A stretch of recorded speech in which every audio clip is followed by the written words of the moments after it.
papasyal na rin.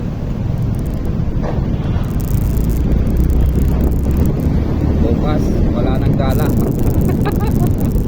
Back to normal tayo bukas eh. Kaya ako mag-aabang-abang ako sa ng ano ko, ng flight ticket ko.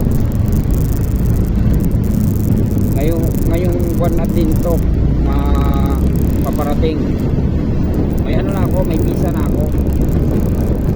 May visa na ako papuntang ibang bansa. So yung naantay ko na lang yung ano, yung videos at saka flight ticket. So yun na lang. Papaalis na rin.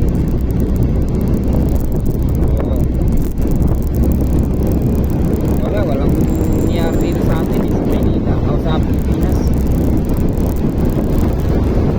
Wala na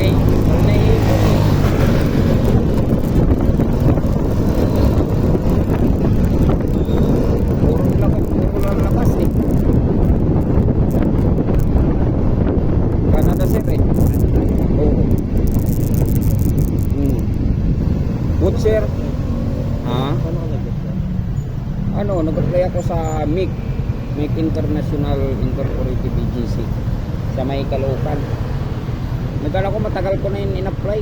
2 taon ko yun nag-apply ako.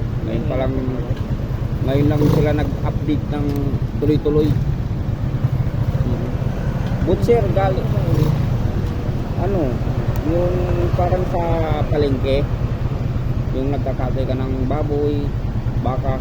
Yung sa amin naman, nagbabay part kami ng baka. Oo, segregate. Yun ang ano namin, by part ng baka.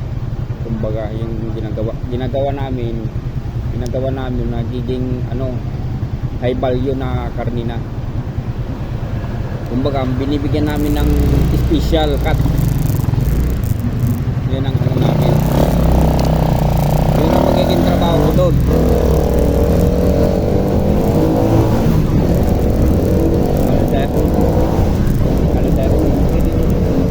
Oo, okay sa akin ano, 24.5 Canadian dollar. Ano yun? Kumbaga per hour. Oo, per hour. Equivalent yan dito sa atin 1 plus. Okay na yun. Hindi ka nakikita sa isang oras 1,000. Diba? Sa isang araw yun. Dito sa atin yung 1,000. Libre, mura pa yun.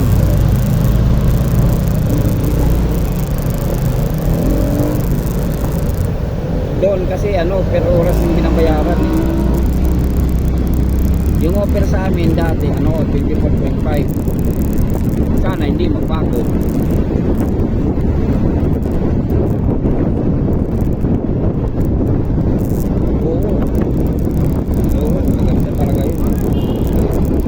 Sabi ko matutuloy na yan, may visa na eh. Congrats na ako ng manager ng agency. Congrats, may visa ka na. Magantay ka na lang ng tawag namin, update.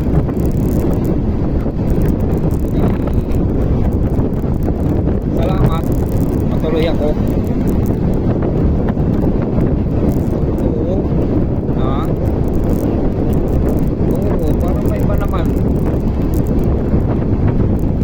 Journey mo, trabaho mo, bago naman.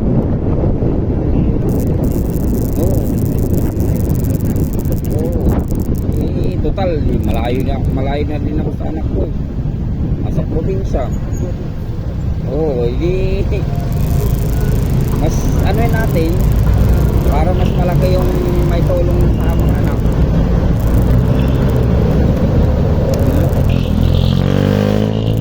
Dito pa pinadaan. So, ito ganun. Tama? Kaliwa. Kala ko mali.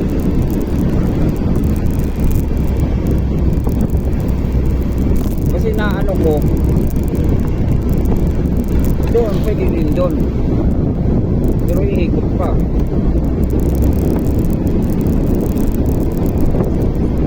Buti yung sa trabaho mo sir, dito lang. Oo. Saan probinsya sir?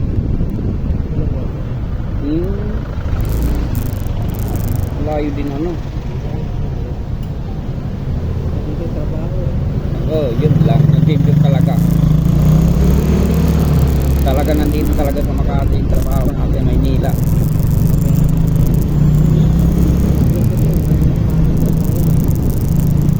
Ako wala na, nag-design na ako sa trabaho sir eh.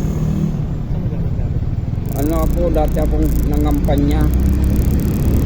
Eh, nagagalit yung manager ko eh. Panay absent na lang ako daw eh. Eh, sabi ko, resign na lang ako. Para wala kang masaya ka na. Sa 8 years ko, hindi mo lang pinatikman ng ano, ng ano namin, formality sa pag-resign. Yung pasasalamat. Okay.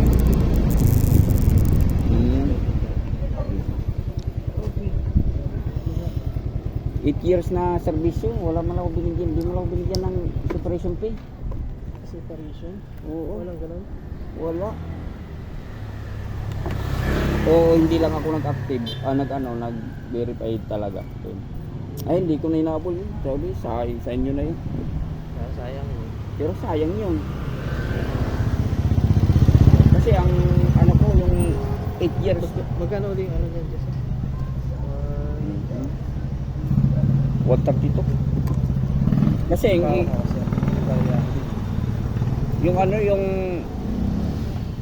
mga kasamahan ko, sabagay na stroke yun, nakakuha siya ng ano, nakakuha siya ng benefits pa rin. oo, 18 na, kumbaga 18,000 nakuha niya.